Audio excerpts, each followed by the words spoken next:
올해도 변함없이 한 해 절반이 벌써 지났습니다. 그리고 새로운 이제 또 절반을 맞이하는 하반기 첫 주에 서게 됐는데요. 우리는 이날을 맥주 감사절로 정하여 지키고 있습니다. 그래서 지난 시간 동안 베푸신 하나님의 은혜를 기억하고 감사하는 시간을 갖기도 하고요. 아울러 남은 한 해 동안에도 이제 하나님의 풍성한 은혜 변함없이 베푸실 것을 기대하면서 또한 주실 것을 감사하는 그런 의미의 시간을 보내는 것입니다. 여러분들도 감사절을 맞이하셔서 주신 것에도 감사하시기를 바라고 앞으로 채우실 것에도 감사할 줄 아는 믿음의 성도 되시기를 주님의 이름으로 당부합니다. 여러분, 같은 종류의 행위라고 할지라도 가장 빛이 나는 상황은 불가능할 때, 훨씬 더 어렵고 힘들 때 그 상황을 역전시켜 이루어지는 행위라고 말할 수 있을 겁니다. 그래서 제가 말하고자 하는 것은 힘들고 어려울 때 감사하는 감사가 더 소중할 수 있다는 말을 하는 것입니다. 축구 경기에서요, 5대0으로 이기고 있을 때 또 한 골 넣어서 6대0이 됐다. 그 골도 다 동일한 귀중한 골이지만 승부에 기여를 한 결정적인 골은 아닌 것이죠. 그래서 그런 상황에서 골을 추가한 선수들을 보면은 비교적 덤덤한 모습을 볼 수가 있습니다. 얼마 전에 17세 이하 동아시아 축구 대회가 있었죠. 그래서 아직 이제 오늘 결승전 하나. 근데 우리나라의 그 카타르와의 경기 하이라이트를 제가 봤는데 6대1로 우리가 승리했거든요. 근데 우리나라 선수들을 보니까 첫 골 넣었을 때는 너무 기뻐하고 얼싸안고 그러더니 2골째, 3골째, 4골째 계속 넣다 보니까 이제는 당연한 일처럼 그 상황을 받아들이는 모습을 볼 수가 있었습니다. 왜 이처럼 선수들이 첫 골을 더 유난히 기뻐할까? 그 이유는 첫 골이니까 그렇습니다. 처음이니까. 게다가 경기에서 첫 골은요, 선취골이기 때문에 그 경기에서 대부분 무난하게 승리할 것이 예상되어서 훨씬 더 기쁜 상황인 것이죠. 그만큼 가치가 높다는 뜻입니다. 이처럼 여러분, 열악한 환경에서 힘든 일을 해내는 그런 어떤 큰 성과를 올리게 되면 몇 배나 더 큰 기쁨이 주어진다는 이야기입니다. 그래서 어쩌면 우리는 올 한 해도 역시 평소에 드렸던 감사보다 훨씬 더 가치가 높은 감사를 드릴 그런 기회를 잡았다라고 말할 수도 있을 것입니다. 올해도 어려움들이 많이 있었기 때문이죠. 감사합시다 라고 담대하게 선포하기에는 걸리는 가정들도 너무 많이 있고 힘든 분들도 많이 있다는 것을 저도 알고 있기 때문이죠. 그렇지만 우리가 이것을 조금 다르게 생각해 보자는 것입니다. 어려울 때 감사하는 그 감사가 훨씬 더 하나님 앞에 영광 될 수 있고 우리에게 은혜와 기쁨이 될 수 있다는 그런 말씀인 것입니다. 올해도 우리 주변 상황이 좋지 않았죠. 경제 상황도 좋다고 말할 수가 없죠. 그리고 주변의 정세도 여전히 많은 어려움과 위기들이 있는 것을 볼 수가 있습니다. 영원한 적도 없다지만 영원한 우방도 없다는 것을 우리가 주변 열강을 관계를 통해서 우리가 지금 경험하고 있고, 북한이라고 하는 이런 지정학적 리스크는 여전히 변함이 없고 오히려 더 악화되고 있는 같은 그런 상황에 놓이고 있습니다. 북한은 이제 거의 핵 보유국인 것처럼 세계에서 인정받는 쪽으로 가고 있는 것 같습니다. 예전에는 전쟁의 위협 정도였지만 이제는 공멸의 위협, 멸망의 위협까지 느끼게 되는 상황 속에 우리가 놓여 있게 되었습니다. 안보도 위기, 민생 경제도 위기. 근데 여러분, 사실 지금까지 우리는요, 매년마다 사실상 경제 지표가 상승해 왔었거든요. 그래서 경제 지표가 상승해 오는 가운데서도 우리 민생 경제가 너무 어렵다는 그런 푸념을 항상 매년 해왔던 것도 사실입니다. 그러니까 매년마다 엄살이 좀 많았다는 것도 인정할 수 있는 부분입니다. 그런데 요즘은 정말 엄살이 아닌 것 같습니다. 경제도 안보도 위기가 왔다, 이런 말들도 많이 나오고 있는 상황이죠.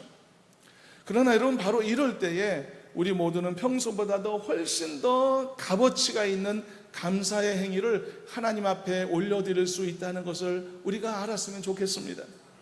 마치 패색이 짙었던 어려운 상황 속에서 동점골을 넣고 역전골을 성공시켜서 운동장을 열광의 도가니로 만들 수 있는 것을, 녹록지 않은 우리의 환경 속에 있지만 이 상황에서 더욱더 힘있게 하나님 앞에 감사드릴 수 있는 믿음의 사람들이 될 수 있다면 우리도 얼마든지 승리를 보장할 수 있는 첫골의 주인공이 될 수 있고, 또는 전세를 뒤집을 수 있는 역전골의 주인공이 될 수 있다는 사실을 우리가 잊지 않았으면 좋겠습니다.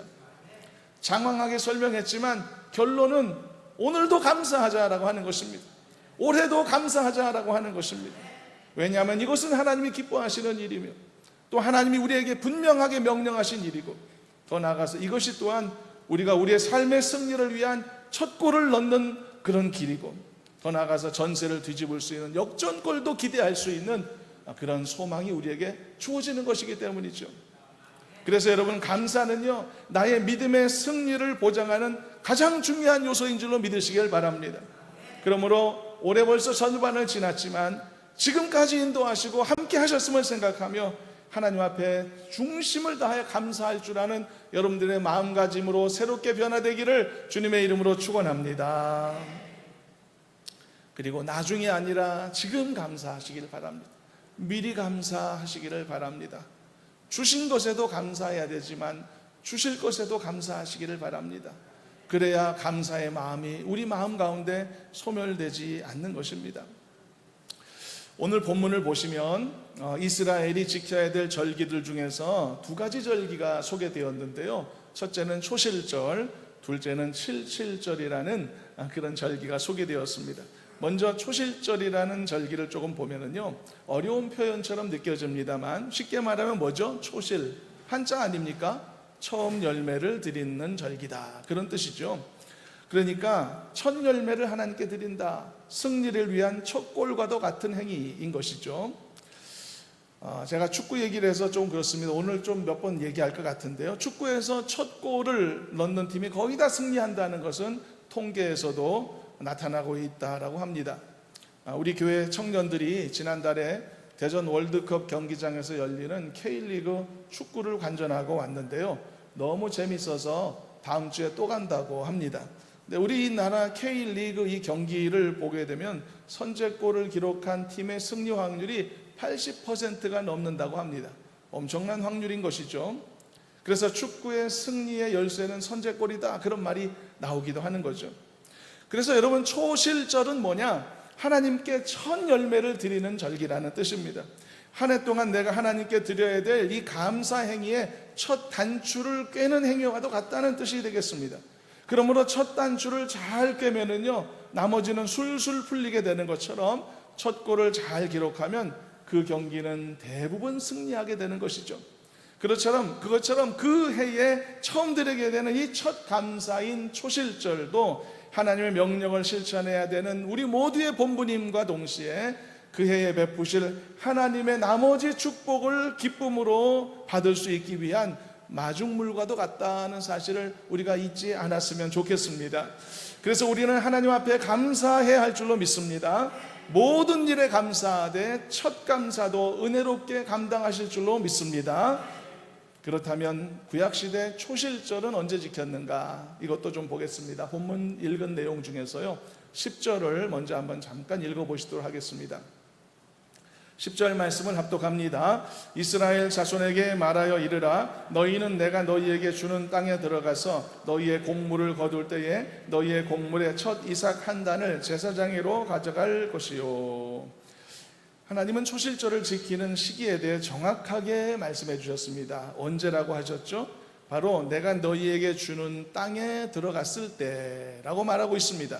그러니까 하나님이 주신 약속의 땅 가나안에 들어가게 됐을 때 그 첫 해의 수확물의 첫 것을 하나님께 드려라, 이런 명령이었던 것이죠. 그렇다면 왜 하나님은 이것을 명령까지 하실 정도로 중요하게 여기셨을까? 그리고 나중에 이것이 절기가 될 정도로 이렇게 소중하고 중대한 이야기였을까? 그 내용을 보기에 앞서서요, 하나님의 이 명령이 이후에 절기가 되어서 지켜지는 날짜가 언제쯤인가도 먼저 조금 보겠습니다. 사실 여러분, 이 초실절은요, 이스라엘에서 가장 중요한 절기였던 유월절과도 연결되는 절기입니다. 유월절은요, 언제냐면 조금 그냥 들어보십시오. 유대 달력으로 정월 14일에 유월절이 지켜졌는데요, 그리고 바로 이어서는 무교절이 일주일 동안 진행되었고요. 그 다음에 무교절이 끝난 다음에 안식일 다음 날, 그것이 바로 초실절이었던 것인데요. 그래서 시기적으로 보면요, 6월절이나 무교절이나 초실절은 거의 같은 시기의 절기였다 할 수 있습니다. 그렇지만 이 절기들이 시기는 비슷하게 연결되어 있겠지만 의미는 아주 각각 달랐거든요. 6월절은 무슨 날입니까, 여러분? 하나님께서 내 생명을 보존해 주셨음을 감사하는 절기죠. 장자의 저주의 이 죽음의 그 저주에서 하나님께서 그들을 건져 주신 것에 감사하고 기억하는 절기 아닙니까? 무교절은 무엇을 위한 절기죠? 하나님께서 나를 애굽에서 탈출시켜 주셨음을 기념하고 기억하는 절기가 무교절이었습니다.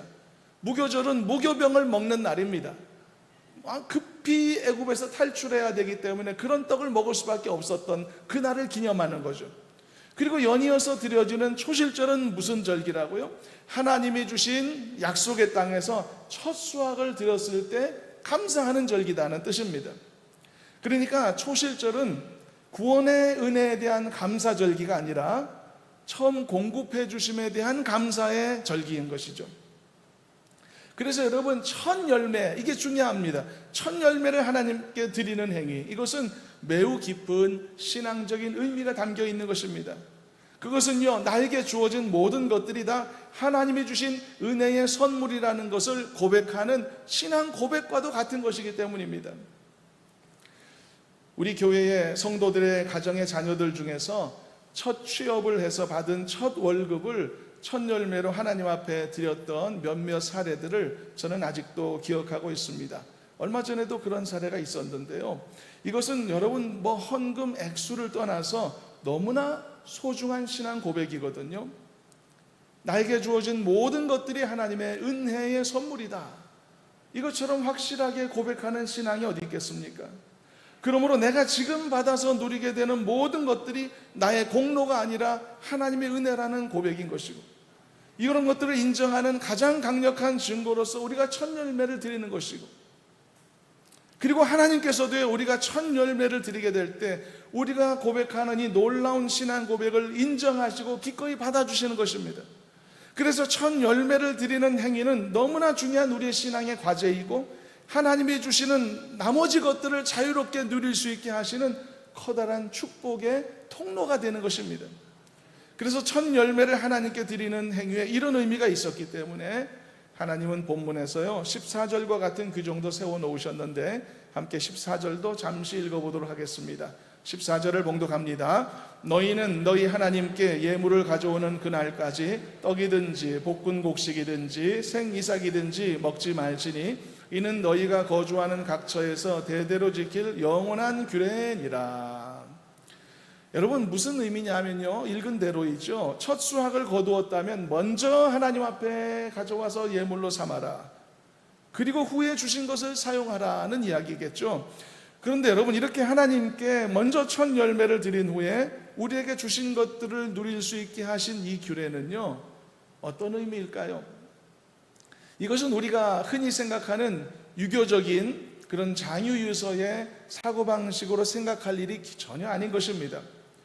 밥상머리에서 말이죠, 손윗사람이 먼저 숟가락을 뜨지 않으면 아랫사람은 수저를 들 수 없다는 이런 가르침 같은 그런 종류의 유교적 가르침과 혼동해서는 안 된다는 뜻입니다. 이런 종류의 가르침은 정말 말 그대로 장유유서의 가르침이죠. 나이와 신분에 따라서 사람에게는 위아래가 있다라고 하는 그런 것이죠. 그러므로 이것은 그냥 습관적인 행위고 몸에 배어있는 행위입니다. 그래서 그 이상 그 이하의 의미도 이 안에 담아있지 않죠. 여러분, 무리를 이루어서 살아가는 짐승들의 세계에서도 보게 되면 무리들 중에서 먹이를 먹는 순서가 정해져 있다 하지 않습니까? 그 순서는 뭘 말해주는 거죠? 가장 힘센 놈이 누구인지를 말해주는 것일 뿐이죠. 우두머리가 누군가, 아주 단순한 이유로서 서열이 정해지는 것입니다.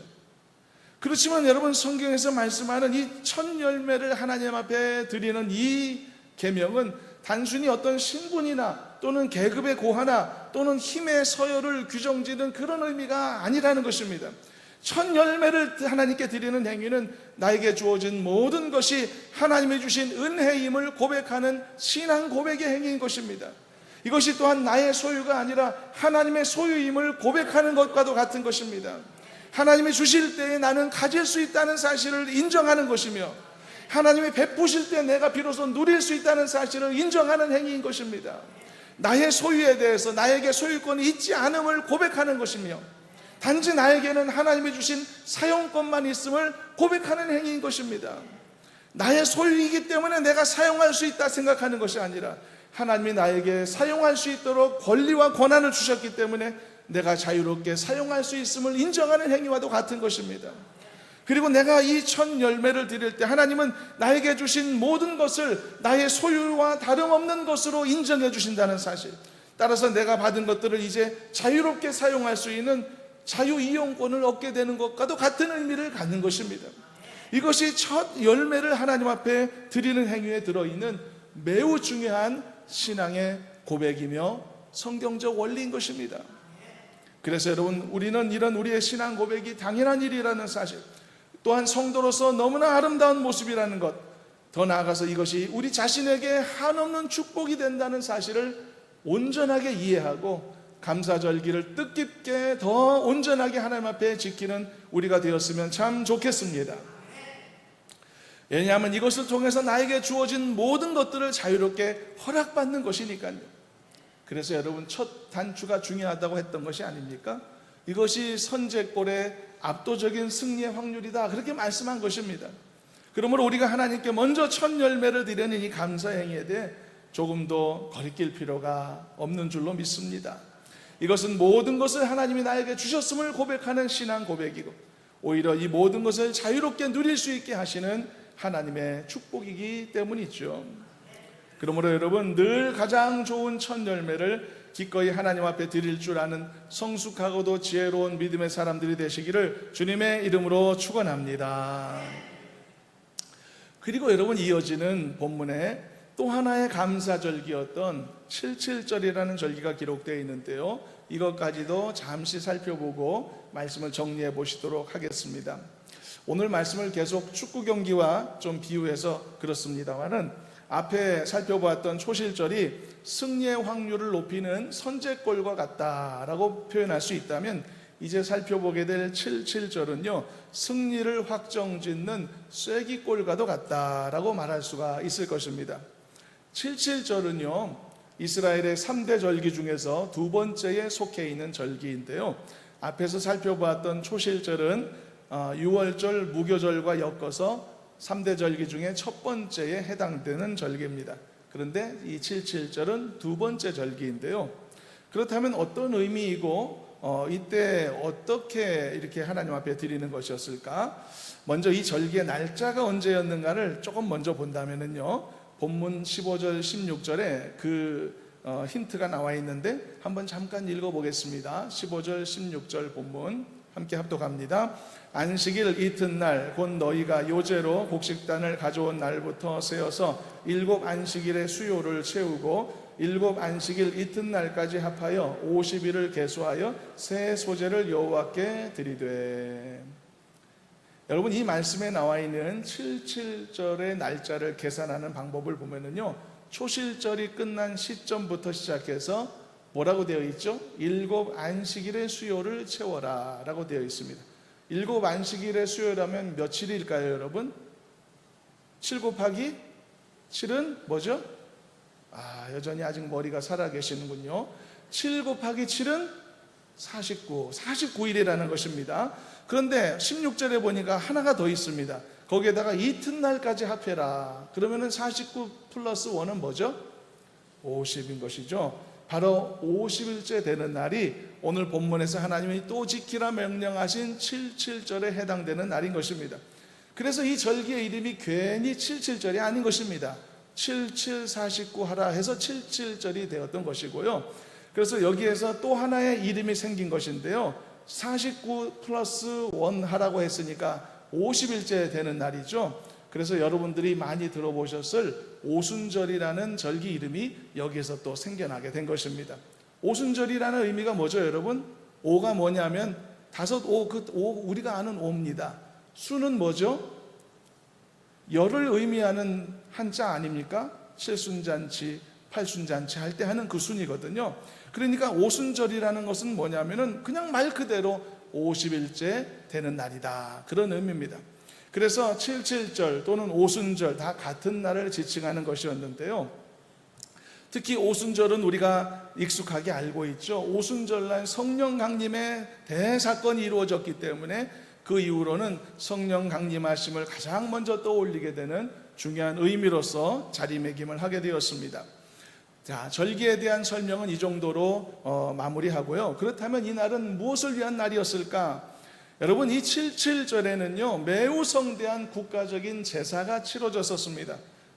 그런데 게다가 이 날에는요 모든 백성들이 어떤 노동도 하지 않도록 되어 있었습니다. 그만큼 성대한 절기였다는 뜻인데요. 그렇다면 무엇을 위해서 이렇게 성대하게 절기를 지켰을까? 이 날은요 50일 전에 있었던 보리 추수를 마감하고 첫 미래 수확을 하나님께 드리는 절기였었습니다. 앞에서 50일 전에 가졌던 초실절은 첫 곡식단을 하나님 앞에 가져오는 날이었다고 했죠.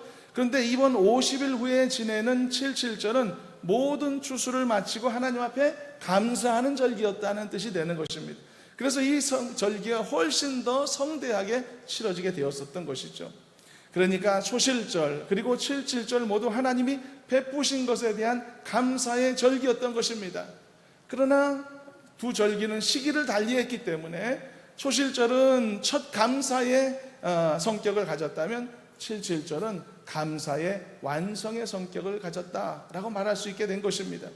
감사의 중간적 완성이다, 이렇게 말하는 것이 더 정확할 건데요. 왜냐하면 감사의 마침표는 세 번째 절기, 세 번째 절기는 뭐가 있었을 것 같습니까? 추수감사절. 바로 이것이 감사의 진정한 마침표니까 이렇게 설명할 수 있는 것입니다. 그래서 승리를 보장하는 첫 골이 초실절이다. 그러면 승리의 쐐기를 박는 그런 골이 칠칠절이다, 이렇게 표현할 수 있었던 것입니다. 그리고 이 칠칠절이 보리 추수를 마친 절기였기 때문에요, 이 절기에 또 다른 이름이 한 번 더 붙게 됐는데 그것이 바로 오늘 우리가 지키고 있는 맥추감사절이라는 이름이 붙은 것입니다. 그래서 이 맥추절은 본문의 칠칠절과 같은 것이 되었죠. 그래서 여러분, 감사로 시작하는 것이 초실절이다 라고 말했다면 감사로 마무리하는 것이 바로 칠칠절이다, 이렇게 되는 것입니다. 사랑하는 여러분, 그래서 이렇게 의미가 있는 것입니다. 여러분들도 감사로 시작하고 감사로 마무리하는 복된 인생들이 되시기를 주님의 이름으로 축원합니다. 첫 열매에도 감사하실 수 있기를 바랍니다. 그리고 아울러 추수의 마무리에도 한결같은 감사가 여러분 가운데 있게 되시기를 소망합니다. 아침에 일어나서도 감사로 시작하는 여러분들의 삶이 되기를 바라고, 저녁에 잠들 때에도 감사 기도로 마무리하는 여러분들의 하루하루가 될 수 있기를 소망합니다. 감사의 첫 단추를 잘 깨어서 은혜로운 마무리까지 잘 해내는 복된 성도들이 되시기를 당부합니다. 처음도 잘 되고 나중도 한결같이 잘 되는 여러분들의 삶이 되기를 바랍니다. 시작과 끝이 한결같이 은혜로운 사람이 되시기를 주님의 이름으로 축복합니다. 초실절의 감사가 어떤 의미였다고요? 은혜로운 신앙 고백의 의미를 가진 첫 감사였다는 것을 기억하시고, 그런 것처럼 칠칠절의 감사가 이 주어진 것을 헤아리는 더욱 풍성한 이 감사였던 것처럼 여러분들의 감사도 바로 날이 갈수록 더 견고해지고 더 풍성해지는 은혜가 있기를 주님의 이름으로 축원합니다. 이처럼 하나님이 나에게 베풀어 주신 것들에 대해 감사하는 것은 너무나도 중요한 가장 기본적인 성도의 의무이며 축복의 통로가 되는 줄로 믿습니다. 이 모든 것을 하나님이 주셨음을 인정하고 그리고 감사하고 기억하는 것은 하나님의 자녀로서의 자격을 더 공고히 만드는 일이고, 그 자체로서도 하나님께 영광 돌려주는 일이고, 뿐만 아니라 또다시 우리에게 주실 하나님의 은혜들을 기다릴 수 있고 기대할 수 있는 놀라운 통로를 마련하는 길이라는 것을 잊지 않으셨으면 좋겠습니다. 그래서 여러분, 하나님의 백성들이 이렇게 은혜롭게 절기를 지키는 일 자체가 축복인 줄로 믿습니다. 여러분, 반년 동안 고생이 많으셨습니다. 수고가 많으셨습니다. 서로 간에 잘 알지 못하는 인생의 어려움들과 힘든 일들도 많이 있었을 것입니다. 그래서 고생이 많으셨을 것입니다. 그래서 여러분 이 자리에서 감사하자라고 하는 것이 와닿지 않는 분이 계실지도 모르겠습니다. 그러나 여러분 다시 한번 강조하여 말씀합니다. 어려운 일일수록, 힘든 상황 때일수록 감사로 하나님 앞에 더 나아갈 때 그 가치는 배가 된다는 것을 잊지 않으셨으면 좋겠습니다. 하나님이 받으실 영광이 더 커진다는 사실을 잊지 않으셨으면 좋겠습니다. 그것이 오히려 여러분들을 더 완벽한 역전 승리로 이끌어주는 기적을 낳게 하는 행위라는 것을 잊지 않으셨으면 좋겠습니다. 그러므로 여러분 한 반년 동안 순적한 삶을 살아오신 분들도, 또 반년 동안 많은 이런저런 어려움이 있으신 분들도 저는 그냥 한결같이 한마디로 여러분들에게 이 격려하고 그리고 권면하기를 원합니다. 그래도 감사하시기를 바랍니다. 여전히 감사하시기를 바랍니다. 변함없이 감사하시기를 바랍니다. 감사로 시작했다면 감사로 끝맺을 수 있도록 여러분들의 마음, 여러분들의 믿음이 한결같은 사람이 되시기를 주님의 이름으로 축복합니다. 그것이 하나님이 기뻐하시는 것이고, 그것이 여러분들의 삶을 이기고 극복하는 놀라운 승리의 비결이라는 것을 이제는 설교를 통해서 귀로만 듣는 것이 아니라 여러분들의 삶에서 직접 경험할 수 있는 축복이 있기를 주님의 이름으로 축원합니다. 말씀을 정리하겠습니다. 항상 감사하시기 바랍니다. 그리고 한편으로 많은 받은 은혜와 사랑을 기억하며 감사하시기를 바라고, 앞으로 주실 것을 소망하고 기대하는 마음으로 오늘을 감사하시기를 바랍니다. 그럴 때 하나님의 깊은 뜻이 나를 통해 다 펼쳐지게 될 것이고, 하나님은 나를 통해 더욱더 큰 영광을 받으실 줄로 믿습니다. 올해도 은혜로운 맥주를 이렇게 감사로 풍성하게 맞이하여서 하나님 앞에 큰 영광 돌리는 우리 모두가 되기를 주님의 이름으로 축원합니다. 하나님 감사합니다. 저희들 반년 동안 살려주시고 먹여주시고 입혀주시며 이끌어 주셨음을 생각할 때 감사합니다. 주신 것 감사하게 하시고 앞으로 주실 것도 감사로 소망하며 나아가는 저희들 되게 하여 주시옵시고, 감사로서 하나님께 영광 돌리며 우리에게 주어진 믿음의 삶도 승리를 이루어 갈 수 있도록 인도해 주시옵소서. 예수님의 이름으로 기도하옵나이다. 아멘.